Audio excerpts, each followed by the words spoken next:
Hey carnivores, it's me Bella the Steak and Butter Gal. As you can see, I have a very special guest and a very dear carnivore girlfriend of mine. Please welcome Laura. Now I just want to dive right into answering questions and talking about the carnivore diet. So Laura, welcome. Hi. Hi. It's so nice to be here and to hang out with you. I'm so excited. I seriously just fangirl over you. You inspire me so much, and I just want to start answering the questions because I know a lot of the questions are going to cover everything that I want to talk about with you. Let's first talk about age. So how old are you? Yes, I'm 24 years old, born on the 17th of July, 1996. Nice. And this is something we connected with because I am 24 years old as well, and I was born August 16th, 96. So we're both summer babies. We're both 24 and we're both carnivores. So just automatically, we kind of just clicked and we started our friendship from there. And then I have to say, once I started getting to know Laura, she started really inspiring me to move. Before I met Laura, I was very focused on diet and sleeping well, just focusing on feeling really good. But after, being exposed to Laura's way of life and her posts and her stories and her challenge this month, I really was just so inspired to do more exercises, more workouts. I would love to ask you, Laura, what do you eat in a typical day? Yeah, so I eat breakfast and lunch, and then I fast till the next day. So it comes naturally. I need the most of my calories over the first half of the day because that's the part where I'm the most active. So, I move a lot, I stand a lot, and I personally think that I need these calories over the first part of the day and where I am the most productive. And that's the reason why I eat breakfast and lunch and skip the dinner. Now, what time do those two meals usually fall? So I eat at 7 a.m. in the morning and then 12 noon. Oh. So I eat only beef since around 6 months now. I started in December and fully on the World of Carnivore month in January. And now it's, my 6th month of only beef and I feel amazing. Wow, I actually did not know that you're doing it for 6 months now. Oh, wow. By the way, guys, that's also something that I was inspired by from Laura to do the beef only. So I credit Laura, Nick, Penny, Janice. I'm giving you all a shout out. You guys are on beef only. So when I saw Laura looking like the way she looks, and I'll insert photos of Laura, obviously, I was like, okay, I have to try. So beef only, I would just love to know, when you started to feel improvements, the timeline of your progress. Yes. So I started the Carnivore Diet around 1 year ago. So after I suffered from really, really strong digestive issues and mental issues, and also as well my asthma, that was the starting point of the Carnivore Diet. And I eat 3 meals a day and all of the meat sources and eggs at the beginning. So I just make sure that it was from an animal and that I don't eat any plants or something like that. And then I don't feel that much improvements on my body composition or physique. But then I realized that my health issues went drastically better. And so I stick to it and I do it 100%. And then I realized that I feel the best on beef. And then I cut all these other things out. And that was the point where I did my most improvements when I go 100% beef only. Yes. And then my weight dropped and I got that lean. Wow. So when did you start seeing your weight drop and when did you see you were leaning up? That was around month 5 to 6. So my weight stayed the same in the first 5 or 6 months. So I didn't lose anything in that 5 to 6 months because I have to heal first. I had so many health issues and problems, and I guess the time was needed that my body functions optimal after that really drastic health issues. And then I'm switching to an all beef diet and then going fully on beef only. My body really adapt fast and I slowly could decreased my weight and my leanness come out more and more from month to month on beef only. Did you change the amount of time or intensity of your working out when you were doing the beef only, or it stayed the same? It stayed the same. Got it. Okay. And I have to say that I really don't work out that much that people think. So I love to do it 3 to 4 times per week, sometimes only 3 times per week, and it's totally fine. I work out less than at the beginning on Carnivore, but my body composition got a lot better.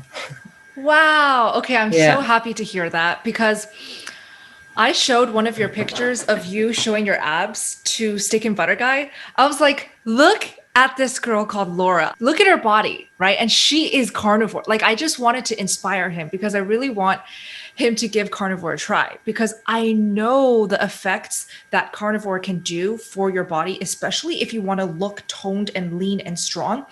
So I showed him that. And he said, the first thing he said, there's no way she looks like that if she's not working out every single day, 2 times a day. Okay. And I'm like, you know what? I'm going to ask her this when I interview her, you know? So you're saying you can look like that 3 times a week of workout. Yeah. So I focus on really to make this workout as a priority to train my whole body, but it's not necessary to work out every day and to overstress with working out 2 times per day to look like this. So it's really easy to hold this shape with the right diet and the movement over the day. Stress is a huge impact of how you look and how you feel. And if you reduce the stress and put down the right input on these workouts, it's totally fine to work out less and looking good. Got it. I love that. What is our opinion on supplements? Do we really need them? What are your opinions? Supplements. I personally don't take any supplements. I never have. And in my eyes, organs are the ultimate supplement. So organs are my supplement. And because I focus on eating them raw, not cooked, I used to eat it frozen, but now I eat it thawed. I feel like I'm truly getting all of the nutrients, all of the minerals, all of the electrolytes that I actually truly need from those organs because they're raw and they're fresh and they're good quality. So that's my take on supplements. So I can fully agree. It's totally my opinion. I take some supplements because of my blood work I've done, and it shows that my vitamin D levels are really, really low because here in Germany, the sun is not often shining. And so I have to make sure that I get enough vitamin D to feel good. But if you have the access to good sunlight every day and to eat that organs, it's totally fine to not overstress with eating too much supplements. Exactly. And we do get plenty of iron, B12, everything that we need from our beef. So this actually leads me to a question that I get asked a lot, because now that I'm doing beef only, this is now my 2nd month into beef only. I've been getting asked a lot, why is beef the meat of choice for so many carnivores? Like, why not pork? Why not chicken? Why does it always seem to be beef? So that's a good question, because beef is the nature's multivitamin and it's got all we need. So it's got a great creatine source, zinc, vitamin B12, and so many really important nutrients our body needs. And if you compared a way of eating with chicken or pork, you never got this whole vitamin spectrum of it. I agree. I always say it's the most complete meat. It is also high in fat. Now, I don't know if you stress fat in your way of eating, but for me, I need a lot of fat to feel good and to function at my optimal.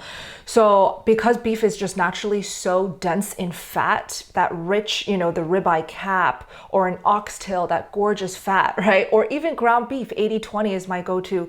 I love that beef will always give me the fat. And this is why I think for me, beef only worked so well, is because it has so much fat. It's because I don't need to rely on my butter sticks if I really find the perfect cuts of meat for me and the ratios in ground beef. So what is your take on fat? So I think fat is totally necessary for us, especially for women, so that our hormone system is function optimal, and that's really important to make sure to get enough fat to function at its best.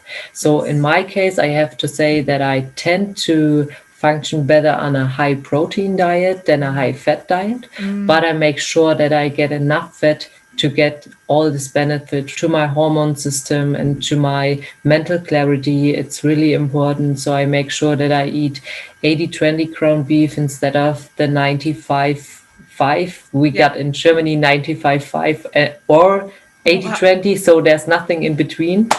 If you want a 90-10, you have to mix it. So it's known. Got it. Yeah. Oh, so. is the price different? I'm so curious for both. No, they are the same. And it's really the cheapest here. Okay. Well, now I have all of these questions regarding your high protein way of eating. So this is excellent because, you know, I can talk about why I love eating fat and you can talk about why you prefer a higher protein. And I love that we have different takes on this so we can give different perspectives. So for you, why do you feel like high protein helps you function better? So when I go back to my fitness and health way of eating, I always feel the best when I eat a high protein and lower carb and lower fat diet. So it was really a new experience to put all the fat together and eat the fat.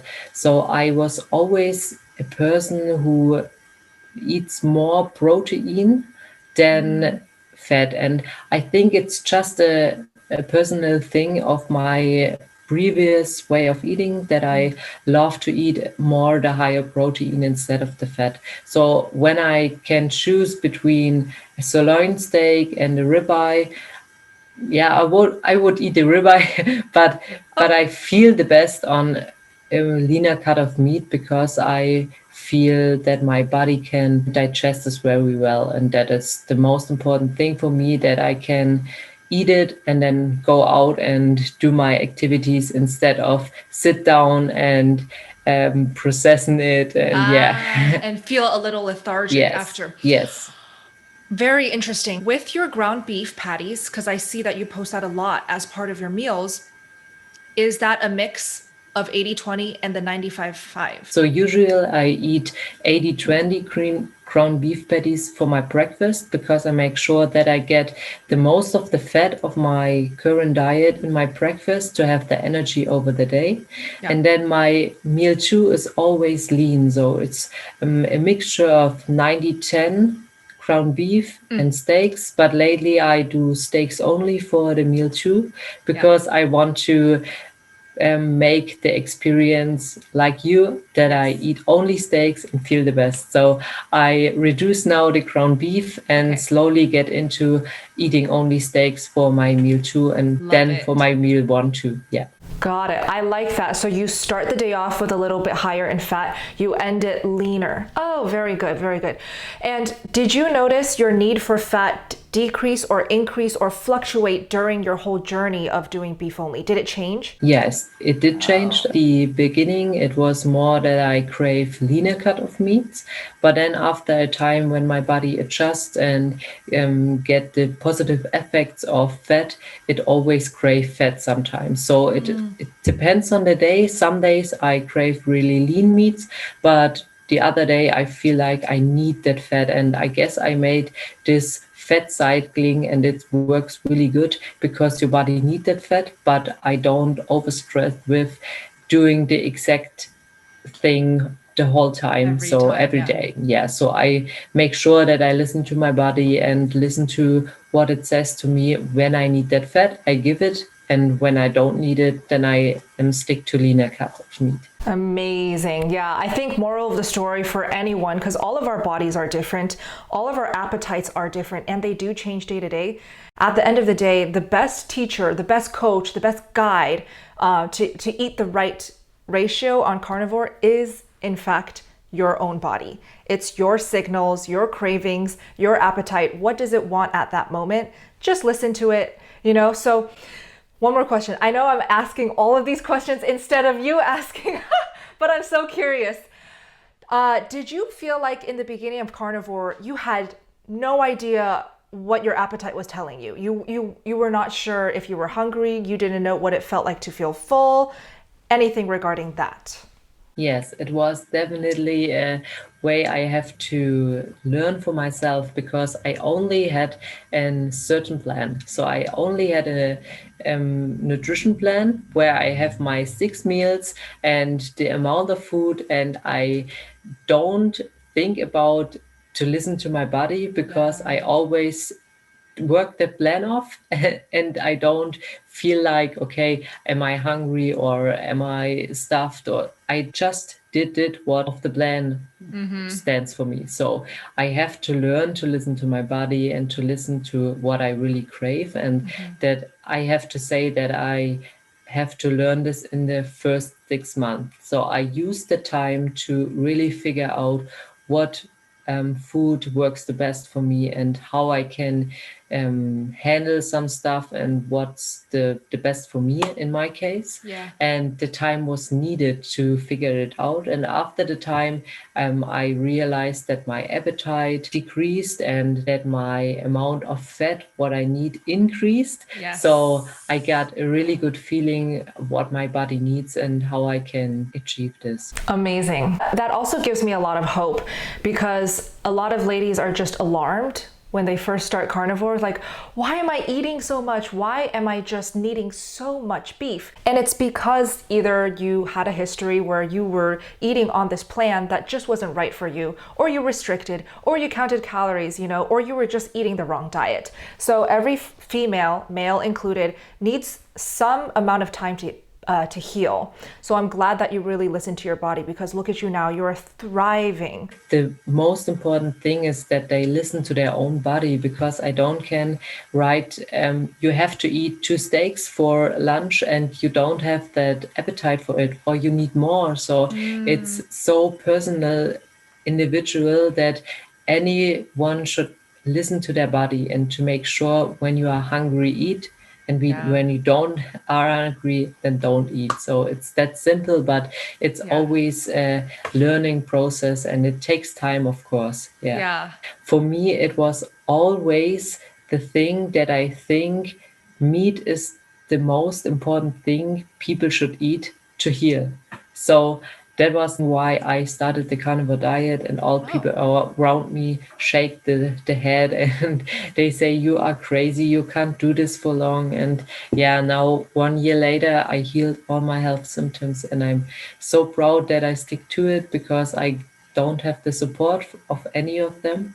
They are really critical and say it's not good for my health. Still today, some people say it's not good for my health, but I think I'm the best example of thriving on an all meat diet and I'm totally fine. Yeah. Wow. So I admire your commitment to your own belief despite everyone's opposing views, arguments, persuading you to go the other direction, yet you never left. So you never tried vegan or vegetarian? No.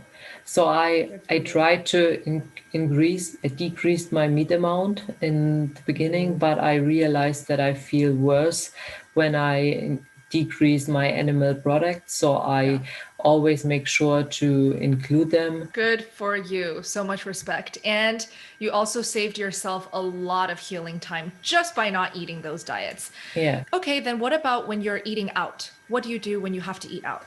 Yes. So it's no problem for me to stick to my goals and to say what I want to do. So it's no problem to me to say, can you please just cook it or grill it without anything, without butter, without any spices? Because the only thing I use is salt, but I don't eat any other spices. So I'm really sensitive to it when something is covered in spices and barbecue sauces or something like that.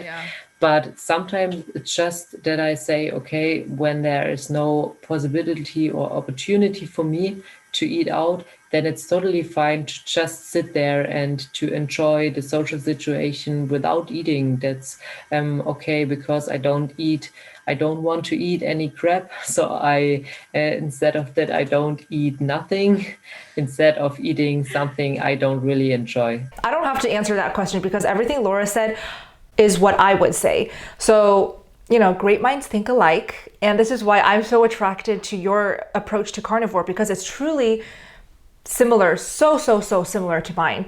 I personally don't eat salt, but you see, this is, again, different people will need different things, even when it comes to something as little as electrolytes. And with salt, this is just something that I decreased over time. I played around with.